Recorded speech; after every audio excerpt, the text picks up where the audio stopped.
L'amiral Kizaru, l'homme lumière ayant mangé le Pika Pika no Mi, l'une des forces les plus terrifiantes de tout One Piece. On a toujours quelques fans qui sont en train de remettre en question ses capacités offensives.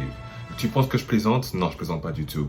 C'est pas un argument que je voulais vraiment prendre au sérieux, je pensais que c'était du troll, jusqu'à ce qu'on m'ait fait comprendre que c'était en effet un argument valable pour plusieurs. Alors aujourd'hui, je vais attaquer et debunk cette idée sordide que Kizaru n'a pas de bonne capacité offensive une bonne fois pour toutes en utilisant les faits du manga. On commence du tout début, ok, à Sabaody. Lorsqu'Oda nous introduit le personnage de Kizaru pour la première fois, sa première attaque vaporise un énorme mangrove tree. C'est pas juste un flex de la part de l'amiral, c'est aussi l'auteur qui essaie de nous faire comprendre ce gars-là est dangereux. Faut comprendre que les lasers dans One Piece c'est un big deal. Frankie arrive à one-shot un number avec son radical beam.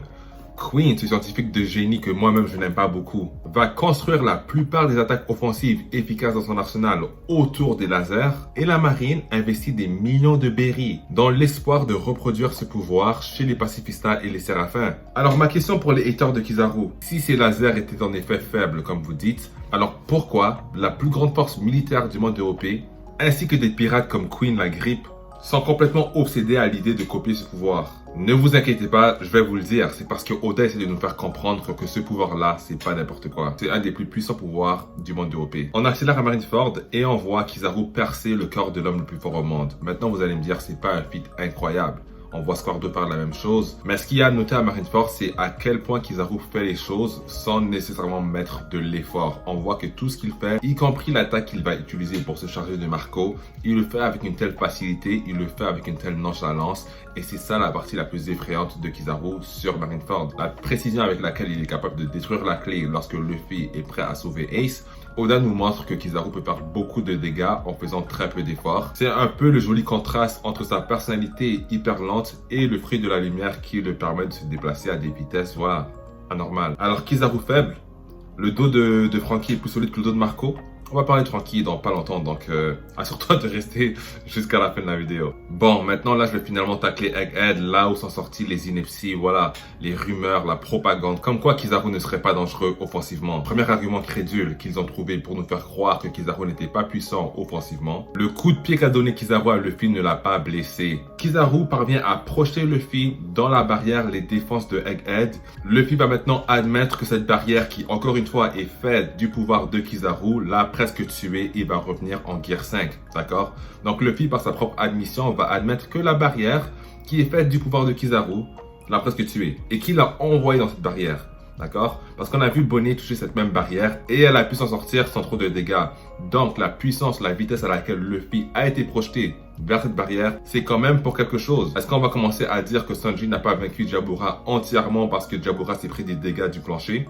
Ou est-ce qu'on va commencer à dire que Luffy n'a pas vaincu Ener parce que Ener s'est pris des dégâts de la cloche? Luffy revient en Gear 5. Qu'est-ce que ça sous-entend? Ça fait en fait écho à ce que Luffy disait quand Kizaru est arrivé sur l'île. Kizaru est une sérieuse menace. Oda nous montre aussi dès l'introduction de Kizaru que pour lui, d'accord, dans sa compréhension à lui, la vitesse, c'est la puissance. C'est une phrase que Sanji va reprendre sur Onigashima. Alors, ce qui a permis à Sanji de vaincre Queen, un Zoan antique, d'accord? Pas seulement, on peut aussi donner du crédit à ses flammes bleues, mais oui, la vitesse de Sanji le permet de projeter Queen à l'extérieur de Onigashima, pas ses flammes. Et bien Kizaru nous rappelle juste avant de frapper Luffy que oui, la vitesse c'est bel et bien la puissance. Alors à quel moment, ok, Oda il a envie que son audience, voilà, ils ouvrent les livres de One Piece, ils lisent Egghead, ils ferment le livre et ils se disent, ouais j'ai tout compris, Kizaru son offense elle est faible.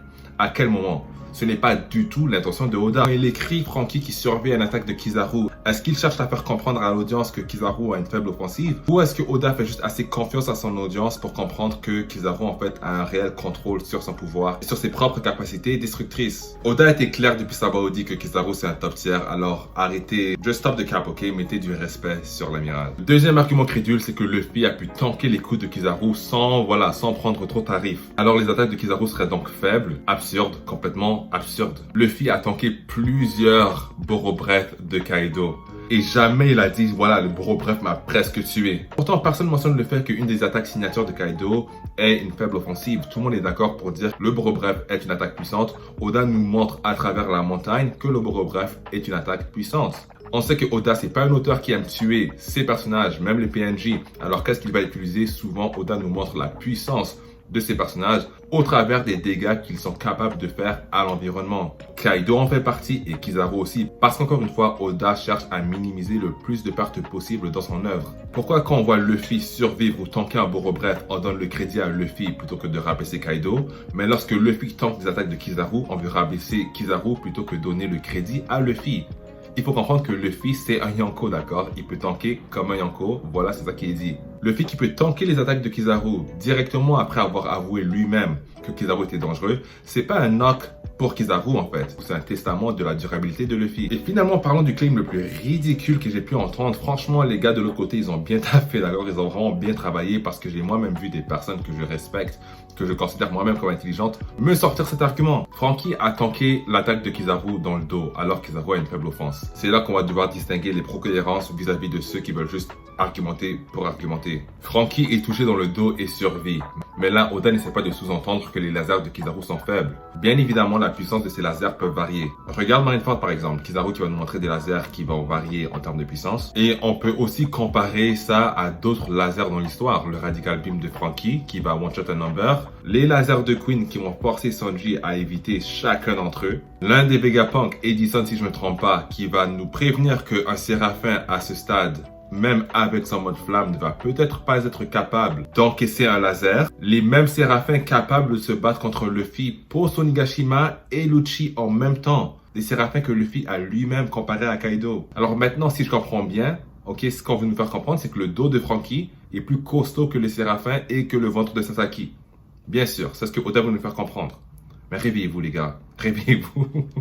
La logique, show don't tell, sans écrire tout noir sur blanc, cherche à nous faire comprendre que Kizaru n'est simplement pas allé pleine puissance avec ce laser qu'il a envoyé à Franky. Ou bien si on veut, Franky s'est tourné à la dernière seconde, c'est pas trop clair dans le manga, on voit juste un peu d'encre. Sous-entendre autre chose par contre, c'est clairement insinuer qu'Oda n'est pas consistant, il n'est pas capable de gérer ses rapports de force. C'est aussi mettre de la lumière, sans mauvais jeu de mots, sur un des points faibles d'Oda. Oda qui n'a pas toujours pu gérer correctement l'usage du plot armor. Parce que oui, dans n'importe quelle histoire, les auteurs auront recours au plot armor. Mais Oda nous a montré dans le passé, avec notamment Pell, Pound ou alors le père de Connie sur Skypiea, que parfois il va tout simplement faire passer son scénario devant la logique du danger qu'il a établi plus tôt. Je dirais tout simplement que Oda nous fait confiance, il fait confiance à ses lecteurs pour pouvoir lire entre les lignes, ce que plusieurs de ce que j'ai compris ici n'aiment pas faire. Alors pour résumer, Luffy est un tank, un coup de pied de Kizaru ajouté au laser fait à partir de son pouvoir, égale un Yonko qui a lui-même pensé qu'il allait peut-être mourir, et Franky qui survit au laser de Kizaru, soit c'est Kizaru qui n'a pas utilisé toute sa puissance, ou bien Oda qui a fait usage de voilà la protection du scénario. En vrai de vrai, on peut même aller plus loin avec les intentions qu'Oda a pour le pouvoir de Kizaru.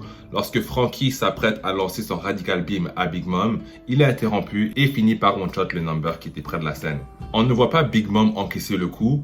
Pourquoi? Plutôt que de flex la puissance de Big Mom comme il l'avait fait avec Brooks sur Whole Cake, Oda va nous priver d'un moment où est-ce qu'on aurait pu voir Big Mom encaisser, voilà, se protéger contre le laser. Pourquoi est-ce qu'il va laisser ça ambigu? Justement parce qu'il va vouloir que les spectateurs puissent réfléchir, puissent théoriser, puissent spéculer sur ce qui se serait passé si le laser avait touché Big Mom. Comme je vous dis, ces lasers sont pas une blague. Même Franky, qui était beaucoup plus faible que Sanji sur Punk Hazard, d'ailleurs il est toujours, avait pu détruire une porte face à laquelle Sanji était complètement impuissant. Selon moi, ce que Oda essaie de sous-entendre avec cette scène, ça c'est juste selon moi, c'est que Big Mom aurait pu avoir quand même assez mal. Je pense que si l'attaque allait seulement chatouiller Big Mom, c'était le moment parfait pour justement flex la puissance, la durabilité de cette reine. Encore une fois, une attaque modelée par le pouvoir de Kizaru. Certaines personnes pensent que le upscale c'est ridicule, mais c'est absolument logique. Tout ce qui est laser, ça upscale Kizaru. Tout comme tout ce qui est escrime va upscale Mihawk. C'est pas moi qui ai écrit l'histoire, c'est comme ça qu'il faut comprendre les choses. Bon, c'est tout pour la vidéo aujourd'hui les gars. Si t'es pas d'accord, ça me dérange absolument pas, mais écris tes commentaires de manière intelligente en bas, comme ça on pourra en débattre. N'oublie pas de like la vidéo, comme ça je peux sortir ce genre de contenu beaucoup plus vite pour ton divertissement. Alors je te dis à la prochaine, à la plus.